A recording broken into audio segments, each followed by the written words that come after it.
नमस्कार दोस्तों, स्वागत है आपका हमारे YouTube चैनल पर। दोस्तों, इस चैनल के माध्यम से हम यहाँ पर चैप्टर नंबर 2 का जो क्लास 10th की साइंस है उसका चैप्टर नंबर 2 देख रहे हैं। तो इससे पहले वाली जो वीडियो थी उसमें हमने हृदय से पहले वाला जो पार्ट था वो देख लिया था। अब आज यहाँ पर हम हृदय से शुरू करने जा रहे हैं। तो हृदय के बारे में पढ़ेंगे। हृदय के बारे में पढ़ेंगे। पेशीय ऊतकों से बना हुआ मानव हृदय मांसल तथा मुट्ठीबंद के आकार का लाल रंग का है। यह दोहरी भित्ति के झिल्लीमय आवरण द्वारा घिरा हुआ रहता है। इसे हृदय आवरण कहते हैं। तो पेशीय ऊतकों से बना हुआ मानव हृदय मांसल खोखला तथा मुट्ठीबंद आकार का लाल रंग का होता है। तो जो हृदय का आकार कैसा रहता है, जैसे हम हाथ की मुट्ठी बंद करते हैं उस आकार का जो है हमारा हृदय का आकार होता है।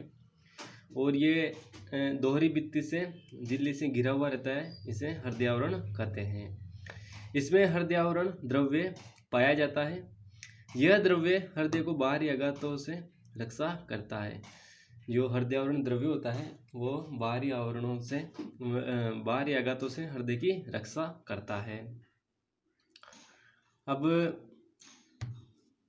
सबसे इम्पोर्टेंट बात है दोस्तों यहाँ पर। अब आइए, हृदय में 4 कक्ष पाए जाते हैं। 2 ऊपरी 2 अपेक्षाकृत छोटे होते हैं जिन्हें आलिंद कहलाते हैं। निचले हिस्से अपेक्षाकृत बड़े होते हैं जिन्हें निलय कहा जाता है। अतः लंबवत रूप से हृदय को बाएं व दाएं भाग पर दोनों में बांटने पर दोनों भागों में एक आलिंद तथा एक निलय मिलता है।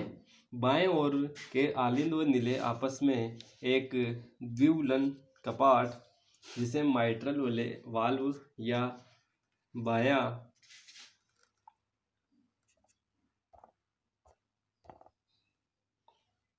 बायां एंट्रियोवेंट्रिकुलर वाल्व कहा जाता है। ठीक है दोस्तों, तो हृदय की जो संरचना है हमारे उसमें 4 कक्ष पाए जाते हैं। 2 आलिंद और 2 निलय होते हैं। और निचले जो हिस्से अपेक्षाकृत बड़े होते हैं वो निलय होते हैं, उन्हें निलय कहते हैं। आगे जो है हमारी संरचना है हृदय की उसमें हम देखने जा रहे हैं। अब अगला है, दाहिनी ओर के निलय व आलिंद के मध्य त्रिवलक एंट्रियोवेंट्रिकुलर वाल्व पाया जाता है। ये कपाट रुधिर को विपरीत दिशा में जाने से रोकते हैं। जो वाल्व है ये रुधिर को विपरीत दिशा में जाने से रोकते हैं। कपाट के खुलने व बंद होने से लपडप की आवाज आती है। दाएं व बाएं आलिंद व निलय आपस में पेशी झिल्ली से पृथक होते हैं। जो आलिंद और निलय हैं ये पेशी झिल्ली से विभक्त हुए रहते हैं दोस्तों। अब ये हृदय की संरचना है, इसको हम देख लेते हैं। यहाँ पर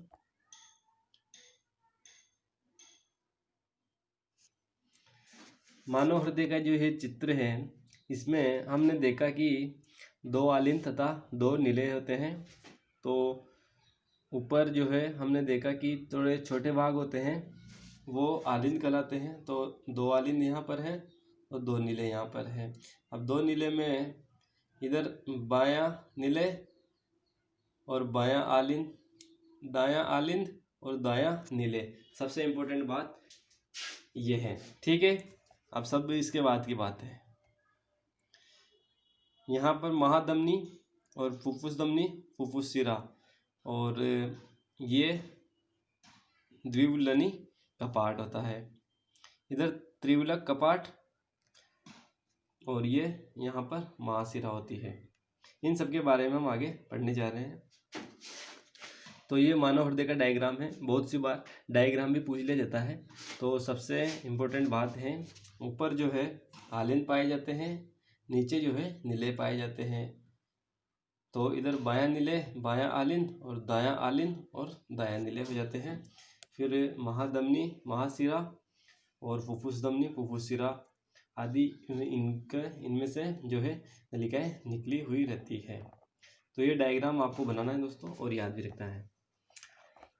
आलिंद व नीले लयबद्ध रूप से संकुचन व शिथिलन की क्रिया में संलग्न रहते हैं। तो संकुचन व शिथिलन की क्रिया में संलग्न रहते हैं, जिससे रक्त का प्रवाह चलता रहता है। इस क्रिया में हृदय शरीर के विभिन्न भागों में रक्त पंप करता है। शरीर से अशुद्ध अपशिष्ट मिला रक्त महाशिरा द्वारा दाएं आलिंद में आता है। जो कार्बन डाइऑक्साइड युक्त जो रक्त है वो महाशिरा द्वारा दाएं आलिंद में आता है। हमने देखा कि महाशिरा कहाँ पर है, महाशिरा जो है वो दाएं आलिंद में मिल रही है। तो कार्बन डाइऑक्साइड युक्त जो रक्त है वो महाशिरा द्वारा दाएं आलिंद में प्रवेश करता है। इसके बाद देखेंगे दोस्तों, दाएं आलिंद में एकत्र होने के पश्चात ये वाल्व खुल जाता है तथा आलिंद से रक्त नीले में प्रवेश करता है। दाएं नीले से संकुचित होने पर यहाँ से फुफ्फुस धमनी रक्त को फेफड़ों में ले जाती है। तो यहाँ पर देखेंगे हम कि महाशिरा से जो दाएं आलिंद में रक्त आया वो इस वाल्व के जरिए दाएं नीले में प्रवेश करता है। फिर यहाँ से फुफ्फुस धमनी के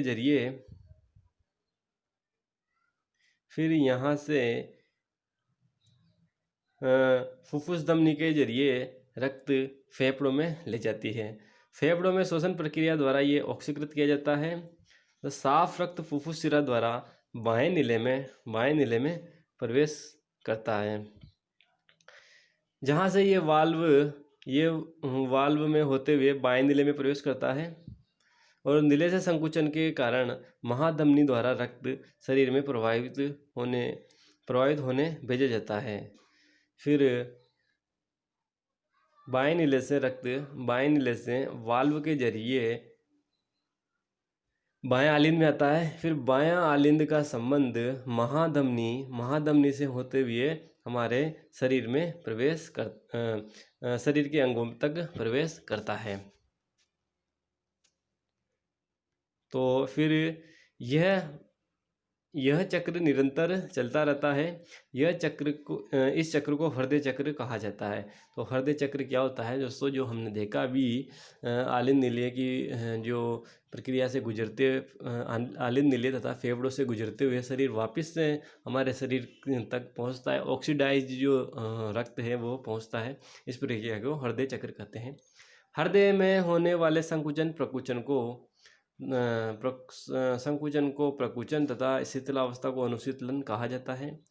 इस प्रक्रिया में रक्त 2 बार हृदय से गुजरता है। पहले शरीर से हृदय में अशुद्ध रक्त तथा फिर शुद्ध रक्त फेफड़ों से हृदय में प्रवेशित होता है। शुद्ध रक्त तत्पश्चात बाएं नीले से महाशिरा द्वारा शरीर में वापस भेज दिया जाता है। इस शुद्ध रक्त तत्पश्चात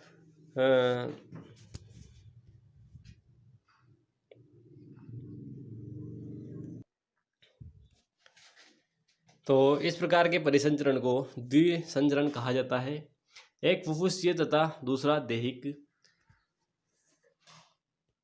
हृदय पेशीन्यास स्व उत्तेजनीय होता है और हृदय की गतिविधियों की गति निर्धारित करता है। इसे पेसमेकर या गति प्रेरक कहा जाता है। तो ये थी दोस्तों हृदय की जो है रक्त संचारण की प्रक्रिया हमने देखी। अब आगे हमारे पास टॉपिक है रक्त।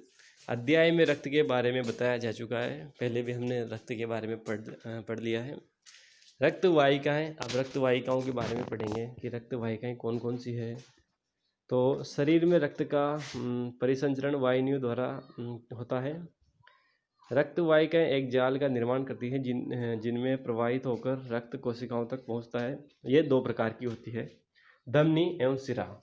तो रक्त वाहिकाओं से जाहिर सी बात है आप समझ ही गए कि रक्त वाहिकाएं जो है परिसंचरण, रक्त शरीर में रक्त का परिसंचरण वाहिनियों द्वारा होता है और वाहिकाओं का एक जाल होता है, जाल का निर्माण करती है जिनमें प्रवाहित होकर रक्त कोशिकाओं तक पहुंचता है।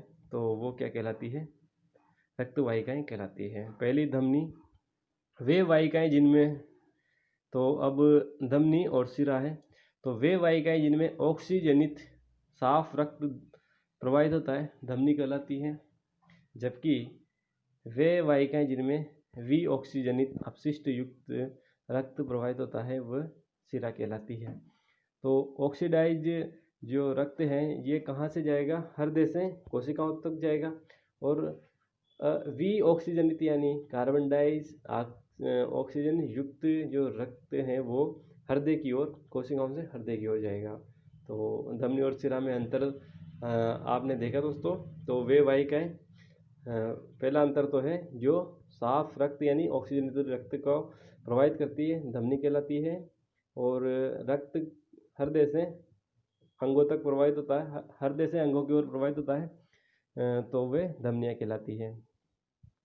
और सिरा जो है विऑक्सीजनित अपशिष्ट रक्त का प्रवाह करने वाली जो वाहिकाएं हैं वो सिरा कहलाती है, और ये अंगों से हृदय की ओर रक्त को प्रवाहित करती है। रक्त वाहिनियाँ ऊतकों अंगों में पहुंचकर शरीर केशिकाओं का विस्तृत समूह बनाती है। अब अगला टॉपिक है उत्सर्जन तंत्र। इसके बारे में हम अगले वीडियो में देखेंगे।